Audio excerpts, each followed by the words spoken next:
Hi everyone, my name is Abhuraj Garikapati. Welcome to my YouTube channel Amazing Abhai.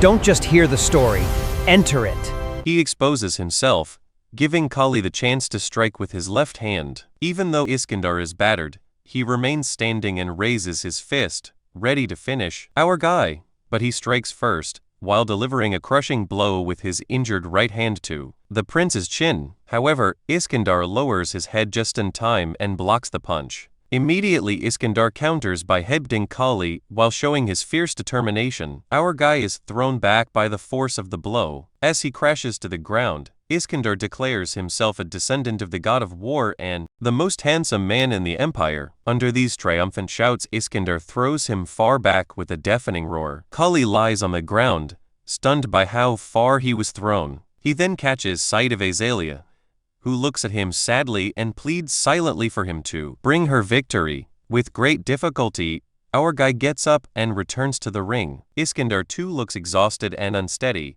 but he does not fall. Mockingly, he asks Kalli if he knows why he's still standing. Our guy retorts that it's because the prince's head is only good for eating, as it has already taken so many blows. If there were brains in it, Iskandar would have had a concussion by now. Iskandar corrects him, claiming it's because he's a descendant of the god of war and protected by a sacred radiance. Iskandar rushes to attack, but Kalli feels confident that he will win. This is because now Azalea is by his side. Azalea stands at the edge of the ring, watching with hope. Kalli recalls the words from the book about how to start a fight when facing an opponent, by spitting in their face. Our guy realizes that Iskandar will do anything to win, and his suspicion proves correct. The prince prepares to spit at him. Kalli is ready for this move and dodges the spit. Pressing his hand against Iskandar's surprised face, Kalli delivers a powerful uppercut to the prince's chin. Then Iskandar begins to fall and screams. At that, Kalli smugly replies that he heard the voice of Lady Luck. Iskandar collapses to the ground,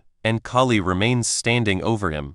Next moment, Philippos rises from his throne, declaring that everyone, including him and the proud imperial soldiers, witnessed this victory. Boxer Kalli is victorious. Azalea cries with happiness and joy as she hears these words, unable to hold back her tears of pride. The prince confirms the victory in the name of the empire and the god of war, declaring Kalli the winner. Our guy is found lying on the bed in an injured state. The doctor examines him and explains that his leg is severely hurt. He mentions that how both our guy and his opponent are incredibly resilient compared to ordinary people. The doctor remarks that while most individuals would need over a month to recover from such an injury, Kalli managed to wake up in just 3 days. Feeling confused, our guy asks about Iskandar. Then the doctor responds by explaining that Iskandar has been through numerous illnesses since he was an infant, which made him much stronger over time. He also notes how Iskandar is now eating everything without restraint. The doctor expresses surprise that our guy, whose injury is far worse, is worried about Iskandar.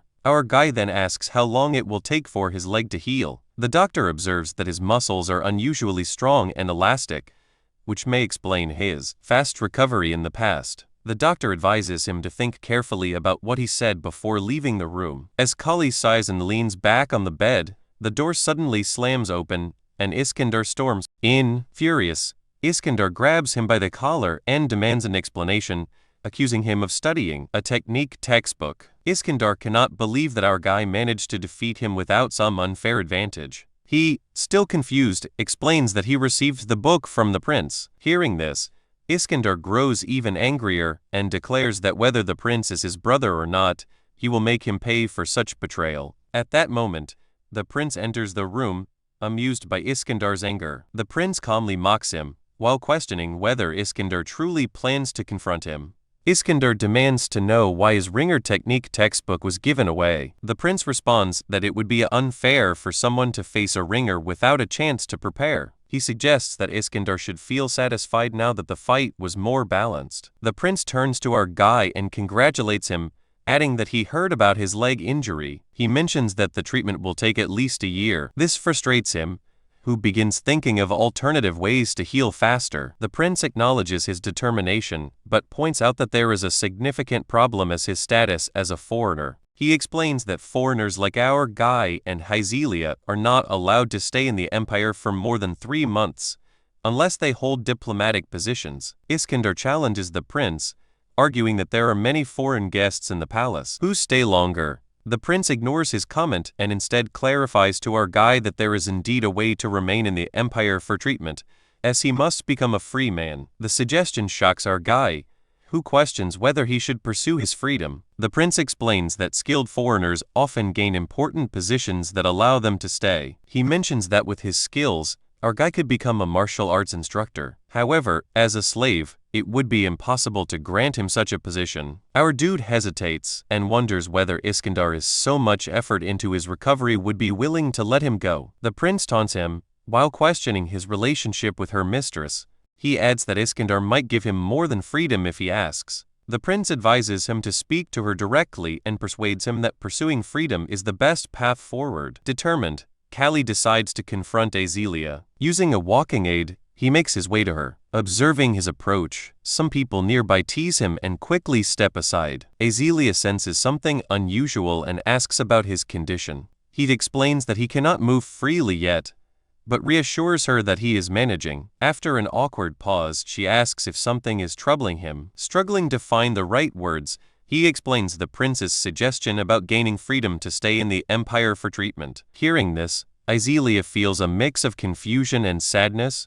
but eventually agrees to prepare the necessary documents. Our guy promises her that once he is fully healed, he will return to defeat the champions of both the kingdom and the empire. Azealia finds his determination amusing, but supports his decision. She jokes that he does not need to return, as the prince can offer him more than she can. However, our guy makes it clear that it is not about what the prince offers. He emphasizes that he will live life on his own terms, free of restrictions, and vows to return someday. A few days later, our guy gains his freedom, though he feels surprisingly indifferent about it. Salavan bids him farewell, mentioning her plans to open a store in Korea. She asks him to visit her someday, and they part on friendly terms. Azealia also comes to see him, showing concern for his condition. Our guy reassures her to stay safe and jokes about her not getting kidnapped by bandits again. Azealia humorously replies that she will call him if she ends up having children with bandit leaders. Before leaving, our guy entrusts Rovo to Azelia's care,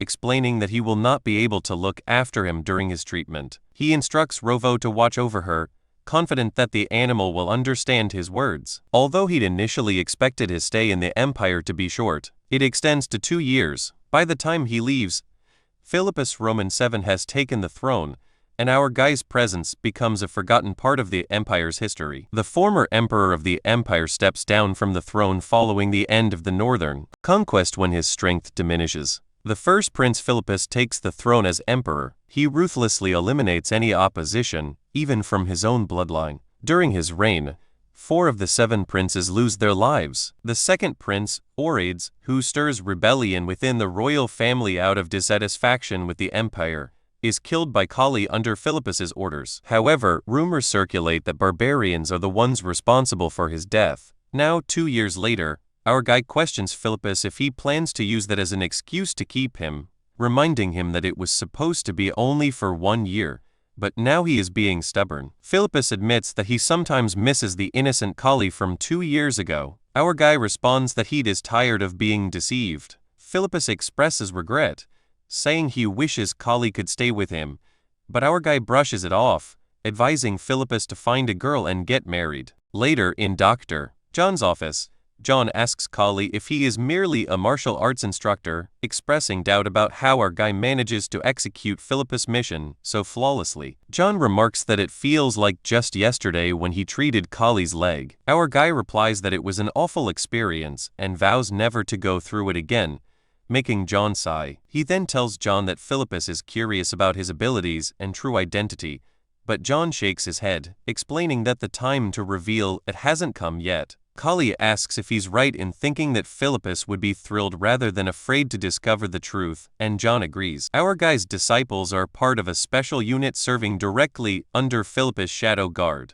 They are loyal to each other, bound by shared life and death experiences. Our guy grows attached to them, making his impending departure bittersweet. One of his disciples gives him a sword, urging him to take it as a gift and to take care of himself. Surprised, Kalli remarks that they know he doesn't use swords and adds that it looks far too costly. His disciple explains that it cost 3 months' salary for the 3 of them, shocking him even more. He tells them that if he ever has a child, he will pass the sword down as a family heirloom. When the time comes for him to leave, Philippus and John bid him farewell, and his disciples wish him a safe journey back home. Before we move ahead, please take a second to like on this video. A like tells me that you enjoyed this topic. Your support helps Amazing Apai grow naturally. Kalli recalls Iskandar and explains that he can't say goodbye to him because Iskandar is still busy conquering the West. With that, he says his final farewell and sets off. Later, he arrives at the western frontier city of Arshan and recalls its reputation for fine jewelry, deciding it would make a great gift for Azalea. He asks an old man where the best gemstone shop in Arshan is located.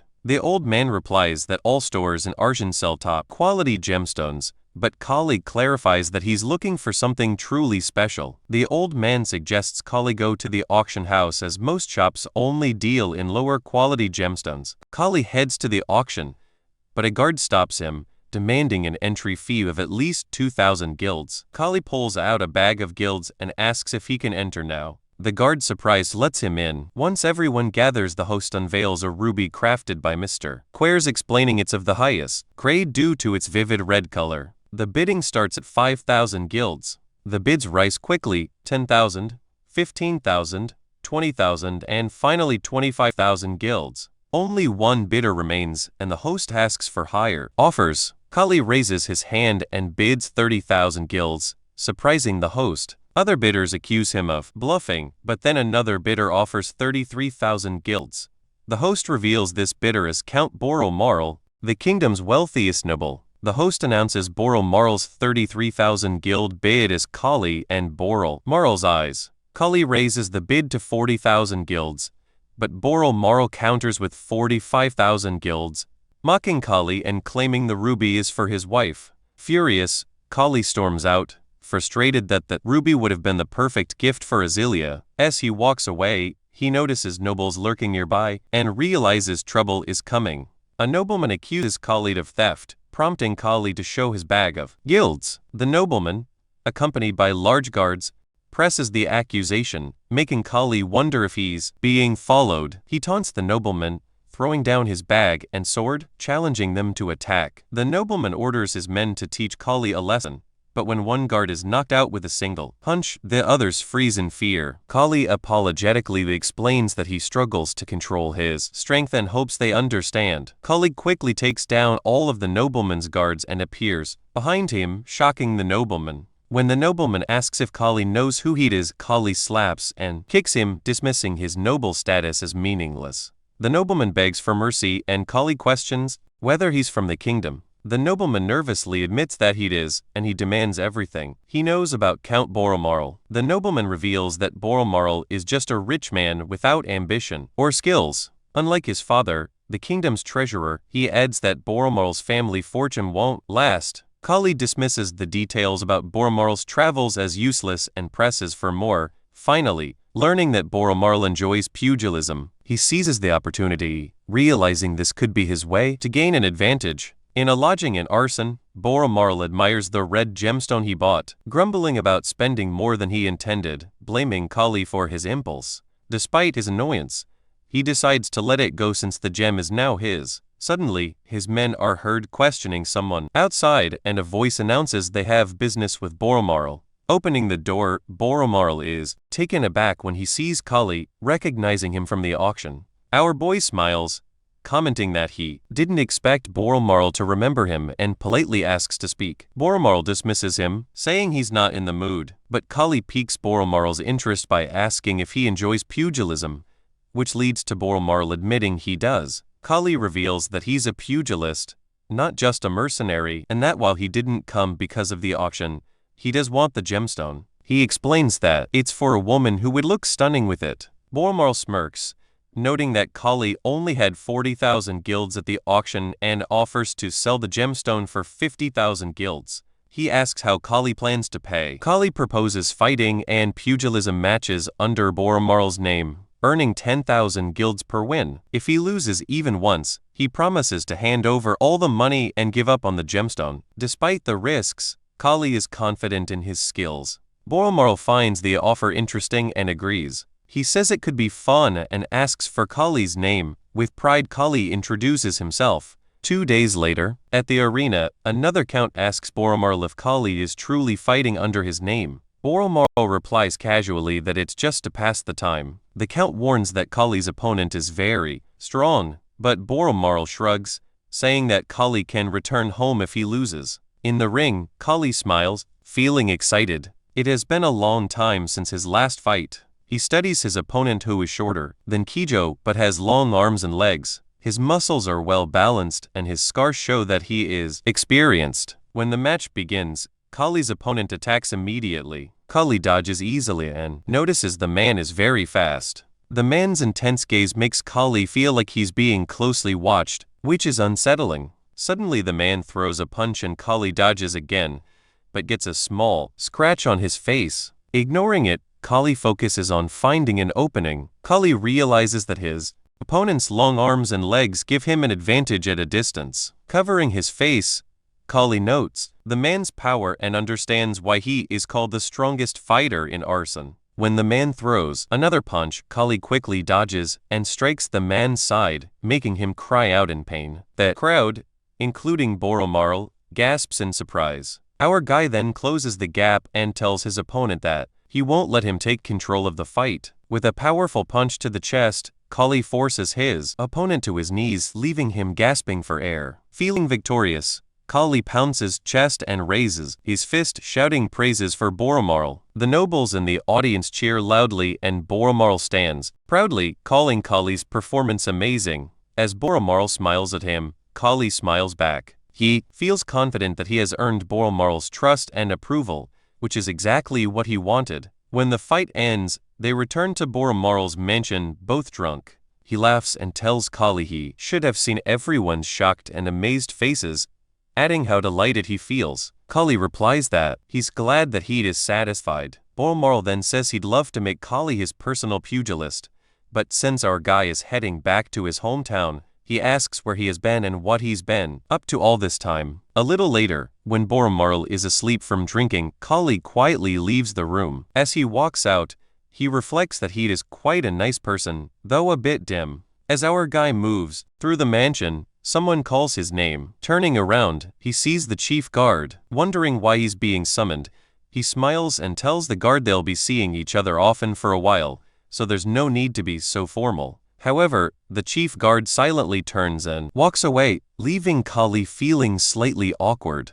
The next day, Boromarl departs from Arzen to prepare for the upcoming fistfight match. As the sun sets, the chief guard approaches him to report that they will camp there for the night. Kalli looks around and suggests they move to a more open area. He explains that the forest surrounds them on all sides, and an open space would provide some moonlight. Plus, they still have time before sundown. The chief guard, annoyed, snaps at Kalli to mind his own business. He insists that whether they move or not, it's all forest and better to stay put until morning. Our guy reluctantly agrees and sits under a tree, wondering if he has somehow offended the guard. Deciding not to dwell on it, he lays down to sleep. Hours later, Kalli is sleeping peacefully when he hears Boromarl shouting for someone to be careful. The noise wakes him up and he wonders what's happening. He then hears him yelling at someone, his voice shaky and stuttering. As Kalli looks around, he sees a man standing behind him. The man calmly says he holds no personal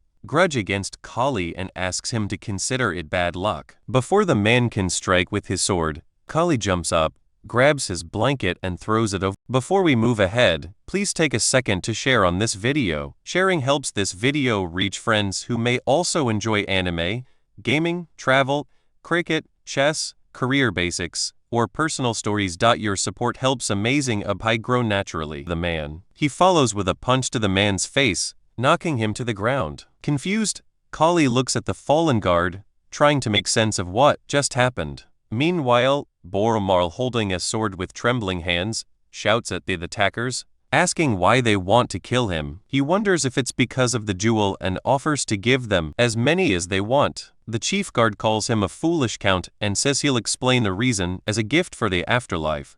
He reveals that it's because Boromarl's nephew is old enough to inherit his fortune, shocking Boromarl. Horrified, Boromarl asks how the boy he raised could betray him. The chief guard says he'll start by taking the red gemstone. Boromarl, realizing he might die at the hands of those he trusted, begins to despair. Just then, someone hits the chief guard on the head with a rock. It's Kalli, dragging the unconscious guard from earlier. He tells the others they're in trouble if they try to take the jewel because it's already reserved for him. Noticing there are 10 heavily armed guards, Kalli realizes he can't fight them barehanded. He quickly grabs gloves and a sword from the unconscious guard, although he admits to himself that he's not confident with swords. The chief guard orders his men to attack. One swings at Kalli, but he blocks with the sword. Seeing an opening, Kalli punches the attacker's face while still holding the sword, breaking the man's bones and knocking out a few teeth. Turning to the man, Kalli asks if he wants to live.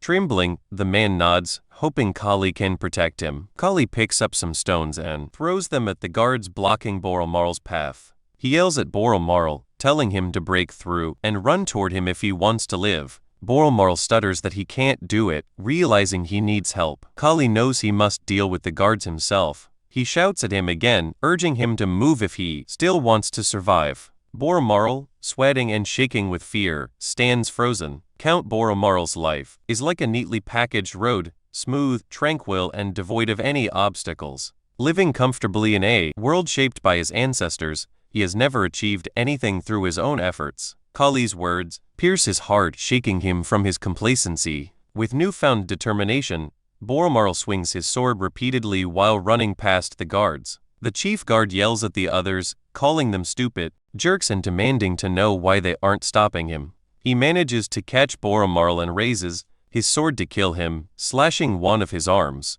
Shocked and in pain, he drops his sword, but keeps running toward our guy, tears streaming down his face. Our guy rushes to meet Boromarl, who begs him to save him.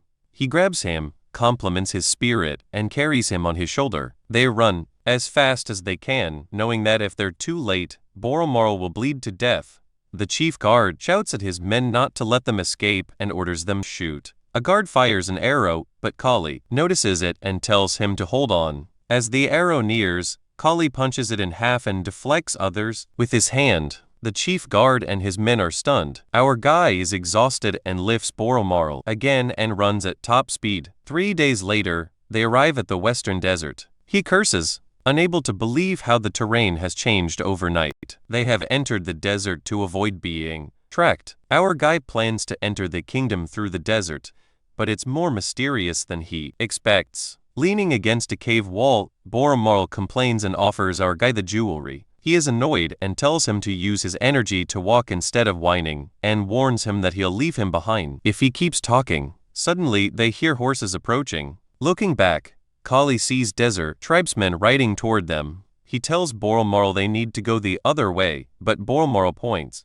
Behind them, our guy turns and sees another group of tribesmen approaching. They are completely surrounded. The tribesmen capture them but give them plenty of food. One of the tribesmen gestures toward a table full of food while speaking in a different language. Our guy asks if they want them to eat. Boromarl, fearful, wonders aloud if they're being fattened up to be eaten later, recalling rumors that desert tribes are cannibals. Ignoring him, Kalli starts eating and tells Boromarl to do the same. While eating, Boromarl notices a huge statue and asks Kalli about it. Kalli replies that it looks like a wooden sculpture and admires their craftsmanship. One of the tribesmen says, "Khan." Kalli asks if it's Khan, and the man repeats, "Khan." Our guy doesn't understand the meaning, but guesses they worship something called Khan, noticing its symbols all over the village. A few days later, the tribesmen bring more food. Kalli jokes that his stomach will explode if they keep eating. Boromarl, fearful,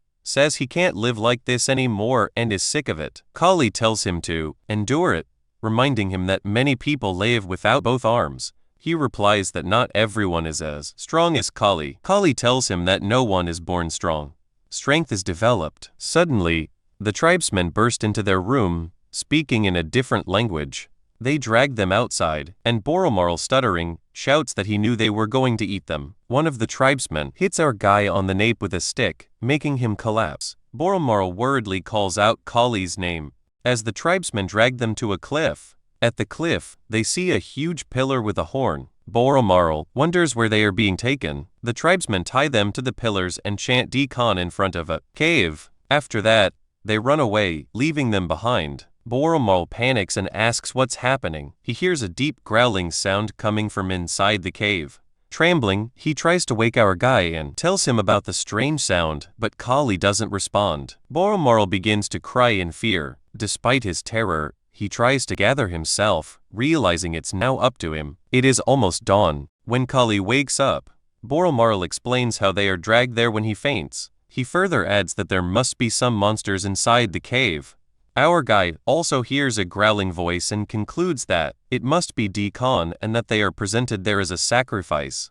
But they don't understand why the monster doesn't eat them yet. Boromarl explains that it must be warming them up with the daylight. Suddenly, our boy notices Count's bleeding lips. Count explains that how he had cut Kalli's ropes with his teeth last night and with that now he can escape. Seeing that, he immediately thanks Boromarl and gets free from the ropes. But the next moment, a huge gorilla appears before them. When Boromarl shouts at him to run away, Kalli takes a fighting stance because it is just a monkey. Boromarl tries to reason that there is a huge power difference.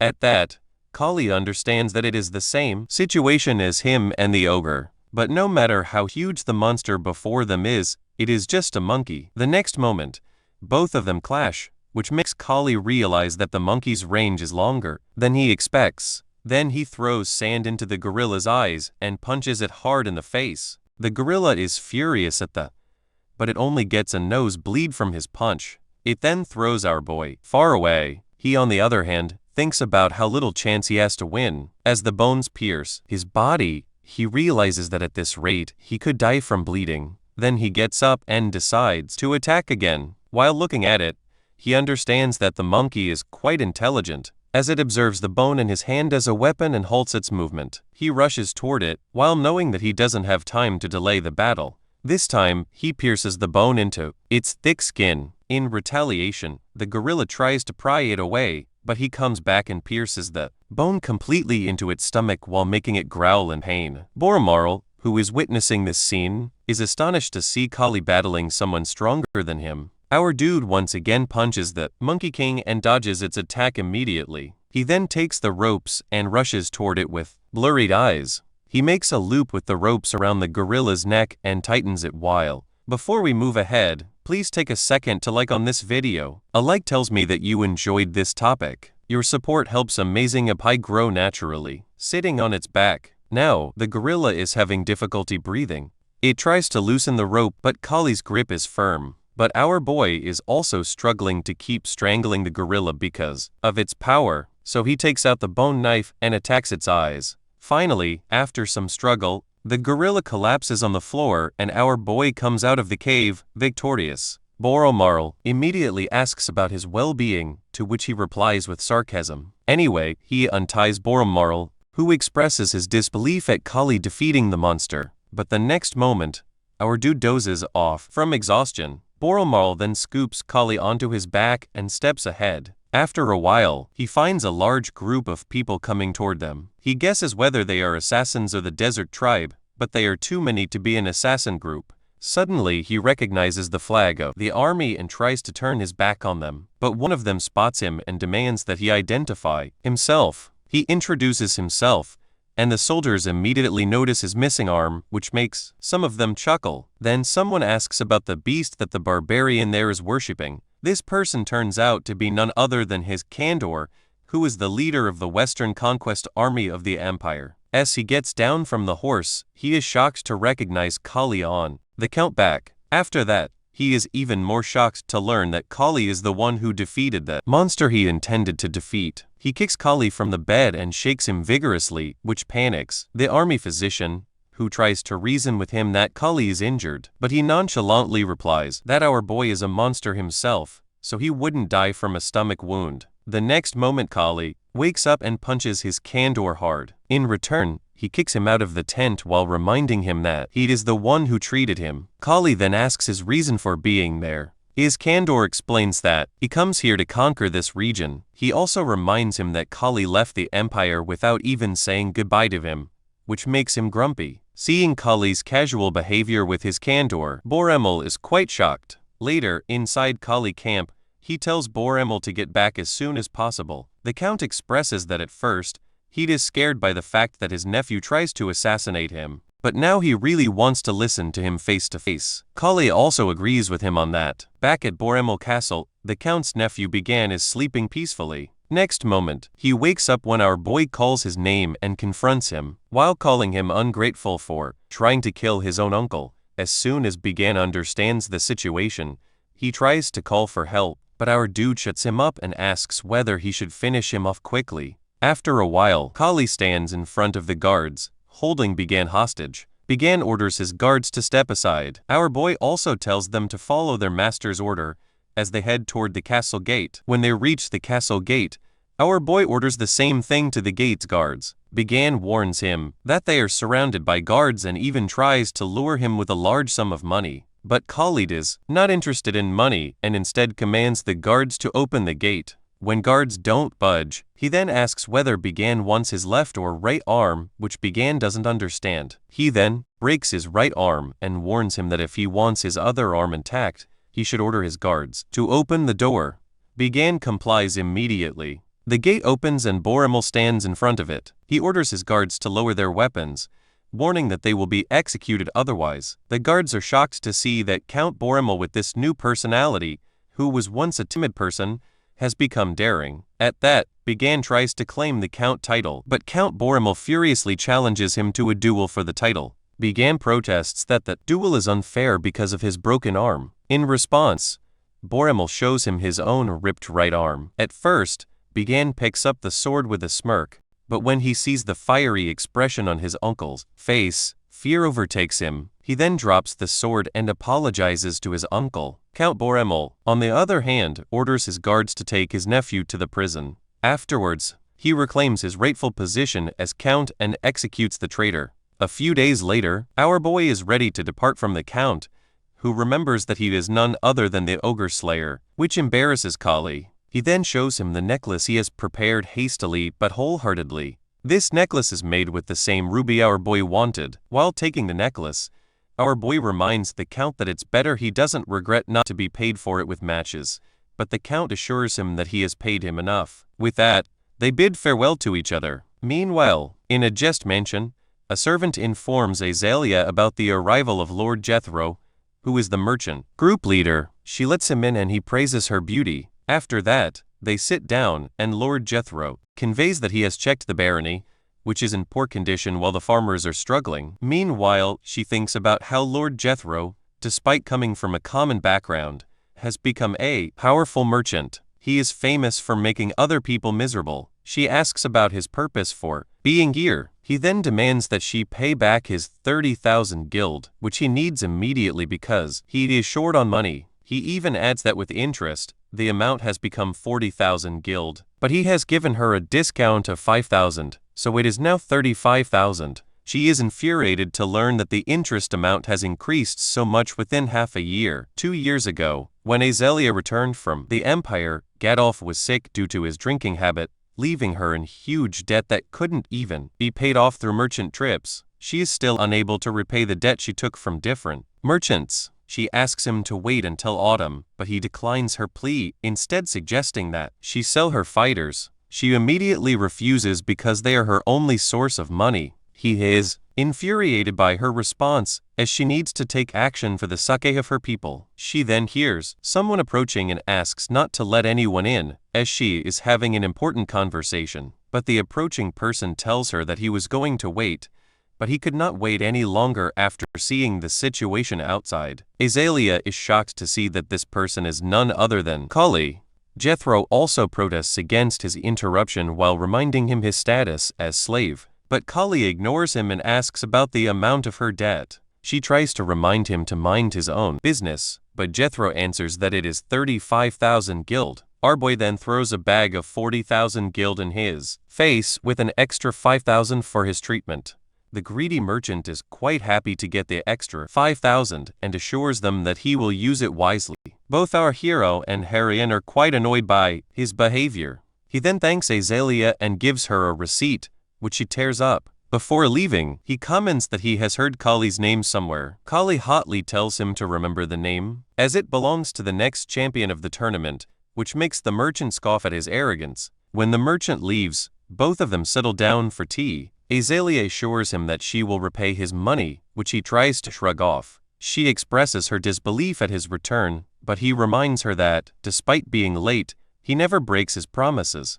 He then looks at her beauty and blushes. She then explains her situation after her father's death and asks about his 2 years in the Empire. He answers that he was working for Philippus. She asks whether he came here to fulfill his promise. He answers affirmatively, as he doesn't have anything in this place. After listening to this, she asks whether he is going to continue fist fighting. When he answers affirmatively, she asks him to leave his place. This infuriates him, but she coldly tells him to leave. He asks whether she is seeing another man, but she denies his claim. Then he understands that she must not want to involve herself with a slave, which she confirms, while stating that she can't involve him with her if he can't offer anything to her territory. Disheartened, he asks about her confession 2 years ago. She answers that it was the naivety of her young age. However, she offers him to take a rest and meet his friends while he stays there. When he leaves, she is broken, while thinking that she can't hold him with her family. Kalli goes to the bar where he drinks himself while looking at the ruby necklace. He is addressed by Jethro and his companions. He tells them that he has no money left, so they shouldn't bother him now. While looking at his drunken state, Jethro quickly quips that he must have been rejected by Azalea. He then turns the conversation to our boy's title of Ogre Slayer, but Kalli immediately knocks him down, which infuriates his companions. If you enjoyed this video, please hit the like button and subscribe to Amazing Apai. Subscribing makes sure you do not miss the next video, and it gives me motivation to keep improving the quality of every upload. Thank you for being here, and I will see you in the next one.